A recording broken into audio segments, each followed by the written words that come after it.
Hi there, it's Kevin with RogueDeckBuilder.com here with a Throne of Eldraine pre-release pack opening, and we're also going to build a deck out of the contents that we get in this pre-release pack. Now, of course, this won't be the finalized deck of what I would play if I were playing this in a pre-release. We're just going to quickly go through and I'll rate the different color pairings and how initially what my view of what cards I'd be playing would be. So let's go ahead and see if I can open this stupid thing. Came unprepared without a slicer. Okay, so this time around we get the usual pre-release packaging. Just a pretty flimsy box, and we have what here? A little storyline card, and our pre-release card is going to be the Escape to the Wilds, which is exile the top 5 cards of your library. You may play cards exile this way until the end of your next turn. You may play an additional land this turn. So sorcery speed, kind of awkward. We've seen these type of effects before in red, and this being in green with the explore ability put on top of it is pretty neat. But again, this is going to be, I don't know, it can be tough to make this. Well, in limited, I think this is a lot better than possibly other constructed formats, especially in draft, because I think you're going to hit some good cards off of it. Statistically speaking, like 1 out of 3 is going to be a land, or a little bit higher than that. So you're going to hit, on average, like 2 of them are going to be land, but you're going to actually be able to play one of them. And it's going to use your turn to cast this. And then, I mean, it's a decent card when you run out of cards, like maybe with aggressive curve, like 4 or 5 drop curve in a limited strategy, that you can then cast this and then, you know, cast all the cards you get off of Escape the Wilds. And at least it'll get through the cards like lands. You don't have to draw them later on if you exile them. Not a bad card. I think that you would play it. It just seems like strictly better than cards like Divination and other card draws that you would typically have in your 23 for limited. So yeah, not too impressed by the pre-release or the promo. I typically don't like to open up multicolored cards because you want to stay as open as possible. I guess that's more on the draft strategy, but who knows if this is actually going to fit a color pairing in our deck. Would rather see a monocolored. It's a lot more likely that a monocolored would see play. But anyway, I am rambling, so let's get on to the pack number 1. And I'm just going to kind of go through these. These are kind of new to me as well. I haven't really looked too much at the spoilers. We have the Merchant of the Veil, which allows you to discard a card if you do draw a card for just 1. So this is going to be another possible Arclight Phoenix enabler with discarding a card, getting your graveyard, and then drawing a card with the Haggle ability. But it's not too impressive after that, just getting a 2/3 body back. So even in limited, it's decent just to filter through your deck. The 2/3 body with 3, discard a card to draw a card, is quite a hefty price for this Merchant of the Veil. Youthful Knight makes a comeback here, a reprint here with a 2/1 first strike. This is typically a decent card in some limited formats, but if there is any sort of like -1/-1 type effect, especially if it's multiple creatures, if there's like a little shocks and those type of cards in the format, these tend to be worse than even, sometimes they tend to even be worse than even 2 2s for 2. But a 2/1 first striker for 2 mana typically is pretty good in a format. We have Opt having a reprint, decent filler. If you're ever at that 20 plus cards, you're looking to get your 23rd, 24th slot. Ops are just something you can easily put in those type of decks. And in Spells Matter based decks, these are pretty good as well. Alright, so then we have the, I'm going to start sorting these into colors as we go. The Thrill of the Possibilities, additional cost to cast a spell. You discard a card to draw 2 cards, so instant speed, Tormenting Voice, again, very good Phoenix enabler for standard. We have the Return to Nature. Didn't they just print this? I think this is a reprint already with the Return to Nature. Lost Legion. When Lost Legion enters battlefield, scry 2 for a 2/3 body. Not a bad ability to put on a 3-drop. Again, it's a nice little filler card. The scry is okay to get rid of excess lands or actually find you lands. I'd prefer scry on like maybe a 2 and a black, because having the double the black, at that point, sometimes you need to find that you're double colors, and this is cutting off that you need to find double black to begin with. I don't know. Lost Legion seems okay. It seems like a good filler, and it does have that Knight archetype. So Knights do matter. Sometimes these 2/3s for 3s actually are relevant in formats where the creature type does matter. We have the Red Cap Raiders. Whenever Red Cap Raiders attacks me, tap it on a tap down human creature you control. If you do it, it gains +1/+1 and gains trample until end of turn. So it's okay to be a 4/3 and trample for 3 mana. Pretty good aggressive on the curve, so I think these are going to see a lot of play in the various limited strategies. Merfolk's Secret Keeper. Target player puts the top 4 cards of the library into their graveyard, and then you get back a 0/4 wall. It does everything you want in a mill deck. You'd have to pick up a lot of these. I think this is something that is probably going to be just a draft archetype. It's going to be hard to make in sealed. Out Muscle, put a +1 counter on target creature, and then it fights a creature, target creature you don't control. And if at least 3 green mana was spent, it gets indestructible. So great to put on like a Death Toucher for sure, or any other creature with high power to take out your opponent's pesky creatures. So sorcery speed, 4 mana. A little bit iffy, but removal is always something you want to be playing in limited. All right, we have the Mystic Sanctuary. This one enters the battlefield untapped. You may, if it does enter the battlefield untapped, you may put target instant sorcery card back on top of your library. Typically, I think there's very little payoff to this unless you have a big spell that you do want back on top of your library. But it's not draw, it's pseudo draw. It's like you get a card back from your graveyard on top of your library to then cast again. So in some decks, this is going to be very powerful. In other decks, it's not. The Covetous Urge, which is 4 mana to target opponent reveals their hand. You choose an on-land card from that player's graveyard or hand and exile it. You may cast that card as long as it remains exiled. And you may spend mana as though it were mana of any color to cast that spell. I actually like this card. It does take your turn 4, which is a very pivotal turn in limited. It's usually when you're establishing one of your threats or protecting against your opponent's threats, but this can rip out like a bigger threat, especially if you have this card in a sideboard. You can bring in if your opponent has a bunch of 5 and 6 drops that are pesky. You got to think though, no, because this can also do with the graveyard. So if you, at least you are going to be able to target something from your opponent's graveyard if they have nothing good in their hand. So yeah, I think that little clause there makes this actually playable. So kind of like that card. The Red Cap Melee. So this is 1 red, deal 4 damage to target creature or planeswalker. If another permanent is dealt damage this way, you sacrifice a land. So this is just good against other red permanents, other than just, it's basically 1 mana, sacrifice a land to do 4 damage. Not bad for another aggressive red strategy too. At that point, you probably don't need the lands. You've cast your 2, 3, 4 drops, then you can start removing your opponent's 2, 3, 4 drops and then be able to get in there for that damage. So not a bad card.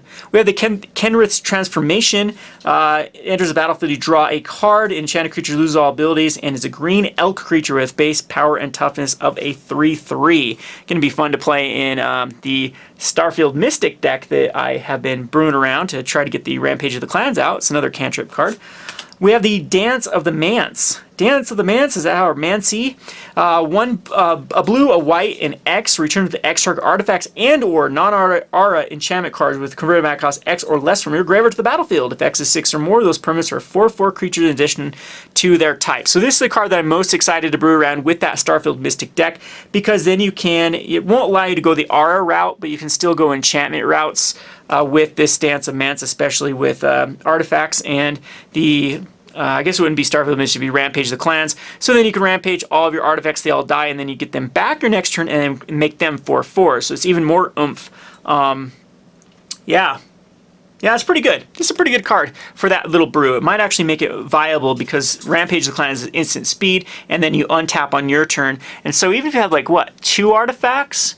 So 2 artifacts makes 2 3/3s, then you have 2 4/4, so you need to be 3. You need 3 artifacts and that's a win. Oh yeah, we're brewing around this card. Not going to work in this build. Of course, it's another lackluster card for our draft or our sealed. But yeah, we're kind of all over the place. We had 4 red cards. Some of them are okay. So far, red is the clear-cut winner out of that pack. Red-green would be pretty weak cards actually. All right, so now we have another Merchant of the Veil. We've already seen that, another Youthful Knight. I think we got an exact mirror pack. So I thought they did something with these packs, but this is literally the exact same pack. So kind of crazy. Nope, okay. So it got reshifted here. So it was the exact same order, exact same pack, but now we are reshifted in the commons. So now we have Wolf's Quarry, created 3/1/1 green boars, and then when they die, you create foods. Will be good if there's a food type strategy. The Festival Funeral, target creature gets -X until turn X has cards in your graveyard. It's going to work with ops really well if we end up going into black. Blue, so far black blue's probably Oh, blue's nice, and that Covetous Urge is pretty good. It's the most powerful card so far. Weak pack, a pack 1 anyway. Just a 6/6 for 5, or 5/5 for 6 that can scry 2. Good little filler card. It's not terrible. Another Red Cap Raiders, the Gingerbread Cabin, which enters the battlefield untapped, get a food token. Might be enough for an upside if you get enough cards that work around food tokens. The Wicked Guardian, it can deal 2 damage to another creature you control if you do draw a card. Not bad in multiple strategies if you like pair it with like a Merfolk Secret Keeper, for example. Of course, I'm not saying you should, but I mean, you can do 2 damage to that and draw a card for a 4/2. Not a bad card. Once and Future. Return target card from a graveyard to your hand, put up to 1 other target card from your graveyard on top of your library, and then exile Once and Future.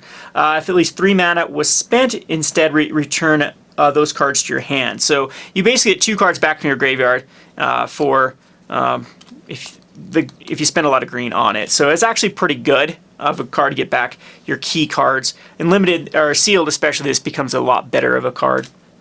Spectre's Shriek.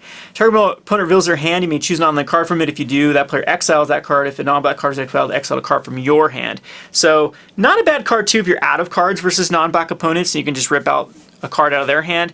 But yeah, this is again one of those cards that is meant to really be good against other black decks.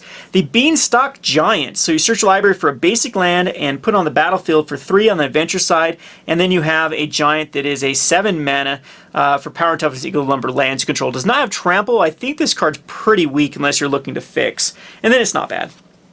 The Witch's Bandaged. Creature of the chosen type get -3/-3 until end turn. Worst case scenario, this is actually pretty good. You can just get rid of 1 creature that has 3 toughness and multiple creatures that they have. And it's going to get rid of a lot of the... see if there's a lot of overlapping. There isn't really. Human, Goblin Warrior, Knight, Human Knight. Yeah, I guess there's enough thing to target. Usually you'll get a 2-for-1 for the Witch's Vengeance. And then some filler cards. All right, so I'll go a little bit faster. I know this is a kind of a slow video, but I want to be precise. Ogre Errant. When Ogre Errant attacks, another target attacking knight gains menace for a 3/4/4/4. We have the Fortified Provisions. Creatures get +0/+1, and when it enters battlefield, create a food token. Not a bad card in limited. The Tome Raider. When Tome Raider enters battlefield, draw a card, so 3 mana for a 1/1 flyer, drawing a card. The Crystal Slipper. Equip creature gets +1/+0 in haste, and equip 1. I actually like this card in limited a lot because it's getting a lot more oomph on all of your cards. So it's an equipment for just 1, +1/+0 in haste. Not a bad card. Festive Funeral, which we've already seen one of them. Still leaning towards black-blue if I were to make a decision right now. Put 2 +1 counters on target creature with the Toonveil Treefolk, and then becomes a 6/5. You cast it for the 6. So again, pretty lackluster ability. We have our 3rd Red Cap Raiders. Another Gingerbread Cabin, another Wicked Guardian, so you can see that this order kind of got shifted, and now we're getting the second part of that first pack half. Blow Your House Down. Up to 3 target creatures can't block this turn. Destroy any of them that are walls. Okay on like a red fast deck, and we kind of do have that going for us. Another Once and Future, making green look pretty good. Green at least has the most cards it looks so far. We've opened another Spectre's Shriek. Ugh, it's going to be hard to build a deck with all these cards that aren't really going to work.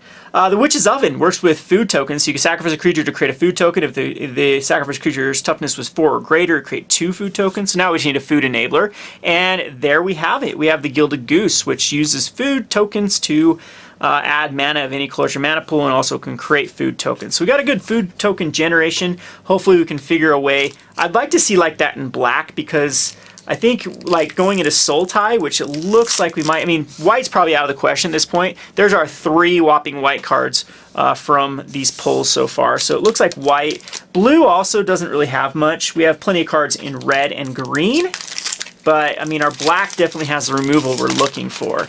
We have the Queen of Ice, which is tap target creature. It doesn't untap during its controller's untap step for 2 mana. And then for 3 mana, it says whenever Queen of Ice deals combat damage to a creature, that creature does not untap during its untap phase. So this is okay for a nice little tempo card. Another Ogre Errant, another Fortifying Provisions, another Tome Raider, and Fell the Pheasant deals 5 damage to a creature with flying and create a food token.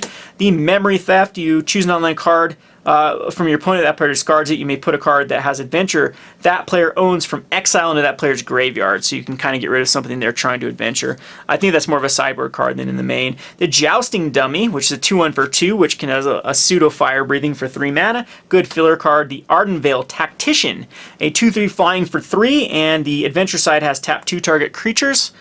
Just tap 2 target creatures though, so it's okay. And now a Knight of the Keep and the Unexplained Visions, which draws 3 cards. And if you use blue mana, 3 blue mana, you get a scry 3 as well. So I'm liking our blue as like the color that's the easiest to splash with some of these cantrip cards, plus it's got some pretty good card draw. We have the Oakum Ranger. 4 mana, has the ability to tap and give creatures you control +1/+1, and if you use the adventure, you get to create 2 1/1 white human creature tokens. So that also isn't a bad card. You can typically play it in green, but I wouldn't want to go soul tie if I want to go green here. I guess the white isn't out of question though. We have a couple fortifying provisions that aren't terrible. They actually generate food tokens. We just need that food payoff to happen. We have the Bell of the Baral, Menace, and when it attacks other knights you control, get +1/+0. Guess knights aren't quite out of the question here. Joust, choose target creature you don't control and target creature you control and they don't control. The creature you control gets +2/+1 until if it's a knight, then the creatures fight each other. So nice little knight payoff again there. And we get our first mythic in the form of the Great Henge, a 9 mana, costs X or less, where X is the greatest power among creatures you control. You get to add 2 to your mana pool and gain 2 life. And whenever a non-token creature enters the battlefield under your control, you put a +1 counter on it. This is actually not bad at all in a green-based deck that can get out a bunch of creatures quickly. We'll have to wait and see how that impacts it. But so far we've had some pretty weak pools. Just a lot of cards that aren't where you want to be with bombs, removal, and just value creatures usually is what you're looking for. We have the Moonlit Scavengers. Enters the battlefield if you control an artifact or enchantment, return target creature and opponent controls back to his hand for 6 mana though. The Wolf's Quarry, which is a 6 mana to create 3 green. We've seen this one, and then they die, they make food tokens. So I'm still looking at that. Still looking the greens, probably a go wide strategy is probably the best we got going for us. Another Festive Funeral. A Locked-Wing Gargoyle, which also has that pseudo fire breathing for 4 mana, +2/+0. Pretty bad card though. I guess it's 0/3 for 1 though. Trapped in the Tower. You get an enchanted creature out flying and they can't attack, block, or use activated abilities. A Fling. Scalding Cauldron. Deals 3 damage to target creature. Not bad. 1 mana, 3 mana tap. We've seen these type of cards before. They're pretty decent.